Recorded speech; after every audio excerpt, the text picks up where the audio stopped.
Now, thousands of Nigerian refugees from the Minawal camp in northern Cameroon continue to flood the camps in Polka, a town in Goza, local government, which Boko Haram once declared the headquarters of its caliphate. Well, the influx threatens to compound their supplies already overstretched in catering for returnees and other IDPs, despite the efforts put in by humanitarian agencies. Defense correspondent Stephen Essien filed this special report from Polka.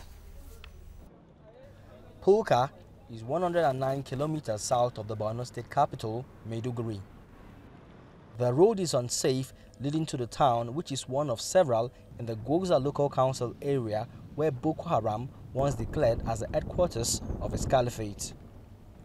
The people of Polka grapple with the aftermath of insurgency and the burgeoning humanitarian concerns. After retaking the town from the insurgents in 2015, Nigerian troops established this transit camp. They initially catered for the basic needs of the displaced persons, putting a strain on their supplies. 8 agencies took over the responsibility late 2016 after Polka was considered safe for humanitarian services.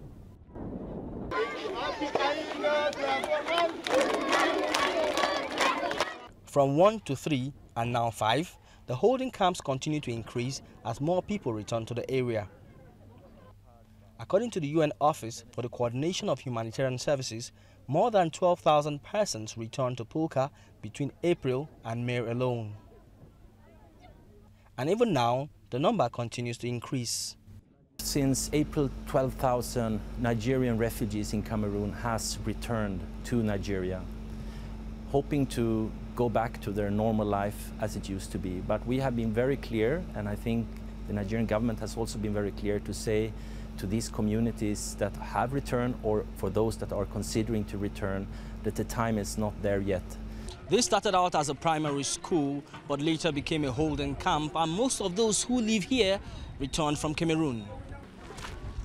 Paul Goya and his family of 8 are among the returnees. They had fled to the Minawal camp in northern Cameroon in 2014 after living on the mountains for 1 year following the attack on their community. We announced to our people that since Nigeria is now something going okay, so we registered ourselves. We people that we came, we paid our money. That is that is 2,500 francs. Each one of us. We hired a lorry from Cameroon, big vehicle. So we transfer ourselves to Banki. The supplies in this store provided by aid agencies are meant to cater to the feeding requirements in this camp alone, yet there are items lacking. We cook food here once a day because of lack of wood. Sometimes because of we are many, we are about 1,600. So before we cook, the cooking materials are not available. According to the UN Office for the Coordination of Humanitarian Services, the growing population in Polka puts enormous pressure on healthcare providers, which cater to the needs of both those in and outside the camps. Well, we are ranking a population of both host community and IDPs in the rest of the 3 camps. So we are talking there about between 60 to 70,000 population, both host and IDPs. Meirama Hassan has come for treatment for a baby who has a cough. My baby is sick. He has a cough. That's why I brought him here to get treated. As the rain sets in, the food and health conditions may become more challenging. We are of course trying to assist those returning refugees as much as possible, but it is a very, very dire situation. Nonetheless, the returnees are pleased to have returned to their homeland, even though the conditions are anything but palatable. Stephen Essien, TVC News, Polka. All right, we have in the studio a public affairs analyst and also a medical doctor, Dr. Dokun Adedeji, joining us this morning. Good morning. Morning. Nice to see you. Nice to see you too. Thank you. All right. This is really disturbing to hear that refugees from Cameroon are coming back and then compounding the situation that is already on ground in the IDPs. What are the implications of this in the long run, in the bigger picture of things, having more refugees come back to join the IDPs? You know, it just shows a lack of readiness. I mean, we knew some of these people were outside the country and they're going to come back. This is their country. What kind of contingency plans do we always put in place in this regard? And what do we actually do as a people to reabsorb our people and give them a sense of belonging? It's going to compound it. And look, it will also make it easy for people to infiltrate them, and then also for sanitary conditions to deteriorate, and then people, the health complication, and then health implications of what this means, and then no sanitary, no accommodation, and then it sort of dismisses the people. Am I a Nigerian? What is the worth of a Nigerian? Those are issues that we always must contend with. Now, UNHCR signed a tripartite agreement excuse me, with the Nigerian government and the Cameroonian government that these refugees should not be forced to come back to Nigeria, and they should stick with international standards in allowing them to come back to Nigeria whenever they wanted. But now there are indications that it could be the Cameroonian government somehow giving them leeway to want to come back without very much consideration, because they are kind of pressured at the moment, and they don't want the wait any longer. You see, all these things speak to, for me, what is the collective desire of Africans as a people, or West African as a people in ECOWAS or whatever they say they belong to. Uganda is housing over 2 million refugees from Burundi, Rwanda, and all from East Africans. And they're content with it. Antonio Guterres, even visited to commend them. You see, until human beings begin to understand where we're together to care for one another, no matter the circumstance, then all this union, all this relationship, diplomacy means nothing. Why is it that Cameroon cannot? They just need to expand their frontiers a bit and then give room to these people that are suffering. No, it's a matter of time, because their own time may come. And then we must always work together. You see, the thing is, you find that when you see this kind of work, foreigners, that's why we look for aid, international aid, donors all the time. What is wrong with us as a people that we cannot accommodate our people, Africans, that we can't help ourselves, and then everything is it, and when the aid is given, we steal them. I mean, those are distressing things for me. Why should Cameroon be pressuring them to leave when they know it's a matter of time, when we settle them in stages and segments? Then it's unofficially anyway, it's not on the books. Even an official of the United Nations said it's kind of political, but he couldn't even speak publicly about it. Yes. But there are indications that why would thousands want to leave Cameroon to Nigeria? All right, let's get some little more information to broaden what we're discussing now. Now, the United Nations High Commissioner for Refugees says about 14 million people are currently in need of humanitarian assistance in northeast Nigeria. This is as a result of an insurgency that has spanned over 8 years and has so far displaced about 1.8 million people living in the northeast. Borno, Adamawa and Yobe are the most affected states. Now, the UNHCR says the refugees were forced to return by the Cameroonian government despite signing a tripartite agreement aimed at ensuring the voluntary return on March the 2nd in Yaoundé. So far this year, Cameroon has forcefully returned over 2,600 refugees to Nigeria against their will. The UNHCR says the Banki IDP camp in Borno State, where most of the returnees are taken to, is now massively overcrowded. According to the refugee agency, local communities in Cameroon presently host more than 85,000 Nigerian refugees. Now, insecurity is still a major challenge in northeastern Nigeria and neighboring countries of Niger Republic, Cameroon and Chad. Now, more than 2.7 million people have been displaced in the Lake Chad Basin. The UN says the humanitarian crisis in the northeast is the greatest disaster on the African continent. Now, June 20th was World Refugee Day, and the theme was "We Stand Together with Refugees." But with Donald Trump threatening aid cuts and reduced funding for the United Nations on the one hand, and the humanitarian agency lamenting insufficiency resources to tackle global humanitarian crisis, one wonders if the world really stands with refugees.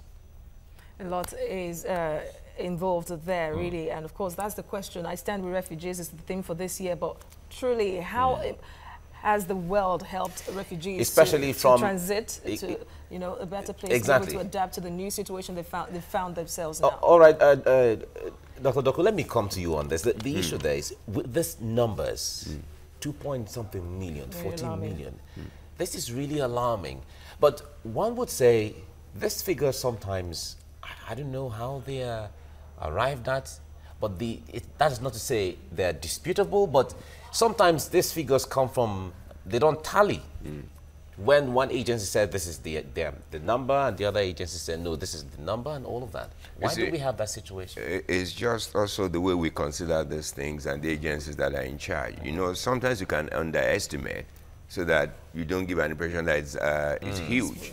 But again, the international agency probably has a more precise figure to state how many people are displaced. But the thing is, no matter the number of people displaced, I think what is most important is what do we ever prepare for? If these people are coming back, they are state governors. And yes, they may say they don't have, but you see, what do the state governors have money for? They never have money for anything. These are your people. Even if it's ordinary space you provide, and then you look for other people to help you to do things. And we have an emergency agency in Nigeria. What do? Except to distribute food. That's the only thing you hear about the blanket. And what are the infrastructural processes that are set in place to do something? You know, I'm always amazed about the state of unpreparedness of Nigeria, not only in terms of this. When floods come, we have the same thing. When there's a warning on floods right now. If there's a warning of flood by meteorologists, what are the contingency plans? Where are the areas that are likely to be badly affected? If that happens, what next? That is the way the world, you see, the world will not want to wait, sorry to say this, waste its resources on people that do not care about themselves. How much of help have you given to yourself? Have they ever discussed in the African Union? Has ECOWAS summoned a meeting to say, maybe because when Buhari came and then he started talking because of Boko Haram, but have we treated the refugee matter as an emergency in Africa? And how much? NATO says 2% of your defense budget every year you contribute to NATO. What is the contribution in Africa to those things that we know that are issues in African Union or ECOWAS? Those are, you see, Trump may be rather frenetic in his own attitude or bordering on the lunatic or something, but he has a say. We can't keep pumping our money to people that will steal it, that will not even use it, that do not even prepare thereafter for the next one. Now, the problem now is the refugees are the ones at the receiving end of this all. For example, the situation in Banki Town, that's one of the states refugees are going to, almost by the day in thousands. It already houses about 45,000 IDPs already, and those coming from Cameroon are going there almost first. Now, it's overcrowded already. It was battling problem of overcrowding before all this influx started. Now, it doesn't have the capability of housing more people. The sanitation there is problematic. There is poor hygiene problem at the moment, underfunding for food rationing. Where they wash their clothes, for example, according to reports, where they wash their clothes here, they perform ablution here. And some even drink water because the resources are not even enough for those there. And now those coming in are meeting this dire situation.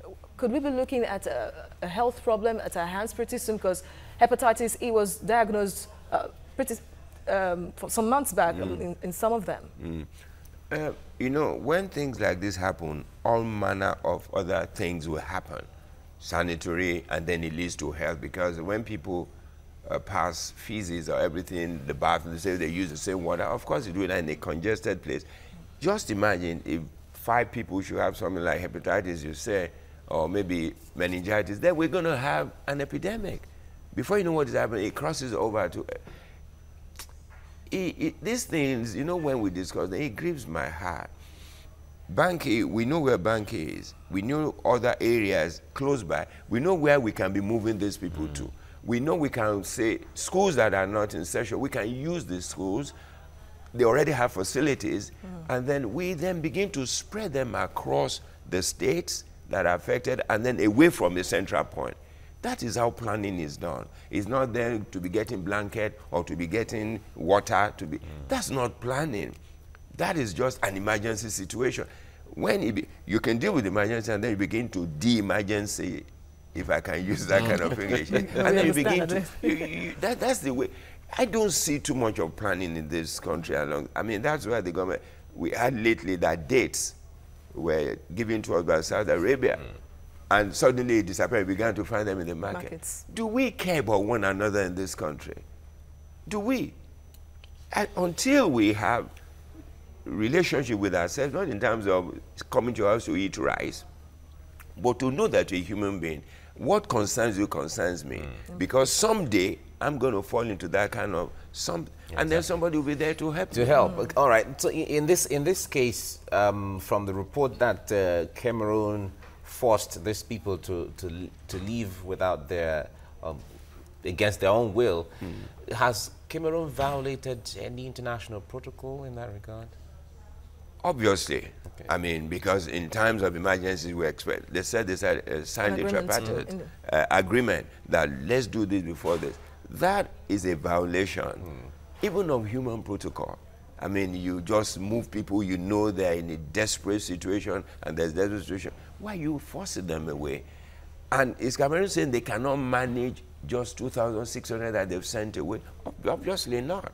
The thing is, they just feel unconcerned. Look, go to your country. Yeah, but is it likely to, because we'd like to see from the other perspective, is it likely to that the presence of those refugees in Cameroon jeopardizes, because Boko Haram, we've heard Boko Haram has attacked northern Cameroon several times, you know, infiltrating these people.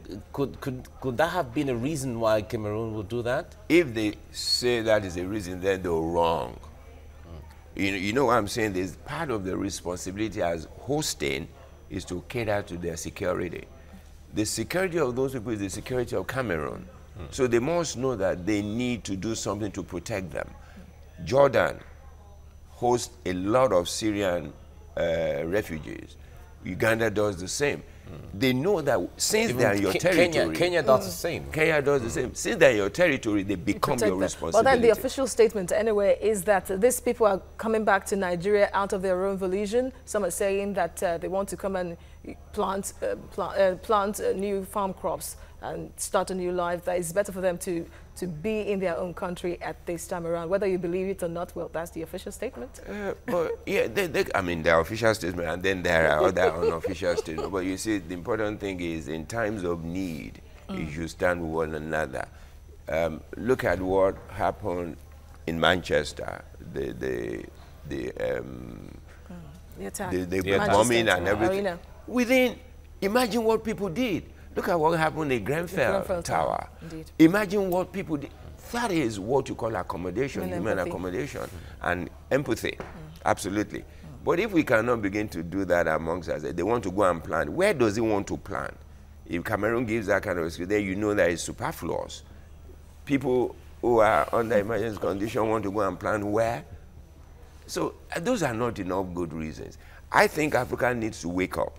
And West Africa in particular also need to wake up and understand the meaning of having a union or having an organization that caters to the needs of one another. For as long as we don't do that, then it's just sophistry. All right. Quickly before we go, how should these... going back to live their normal lives is even the ultimate here, absolutely. Not necessarily keeping them in a place. How should they be helped? Because remember, I think a few months ago we heard that some persons had returned back to their normal lives from or applied to leave, as the case may be. How should they be helped to go back to their normal lives, apart from being in the ID? You see, it's also in sequence. When people come back, there must be an accommodation for them, conducive It may not be comfortable. We're not saying make it 5-star, but where they can sleep, where they can eat. You know, the other thing that's very important in all this is education of those people in the refugee camp. So those are the things, and then also the medical facilities to cater for them, and then the sanitary water and all that. If those are done, and then you can then begin to move them in stages to different areas of the country and then provide for them. Well, the European Union has announced about 143 million euros to help those in Borno State for recovery and the reconstruction process. We'll see how that will be expended. We'll see how it goes. Dr. Dokumadedeji, thank you for coming on the program. Always my pleasure. Thank you so much. Thank you. Thank you very much.